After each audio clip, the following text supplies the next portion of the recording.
How to upload YouTube Shorts from PC or Mac? In this video, I'll show you how to do it in just a few simple steps. First, open your web browser and go to YouTube. Make sure you're signed into the account where you want to upload your short.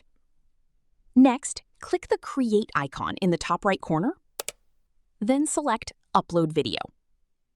Choose the vertical video you want to upload from your computer. Before uploading, make sure your video meets YouTube's Shorts requirements. It should be in a vertical format, such as a 9:16 aspect ratio, and 60 seconds or less. If your video meets these requirements, YouTube will automatically recognize it as a short. There's no need to manually select a Shorts option. Continue filling in your video details, including the title, description, audience settings, and visibility. Once everything is ready, click Publish. That's it. Your video will be uploaded and appear in the YouTube Shorts feed automatically.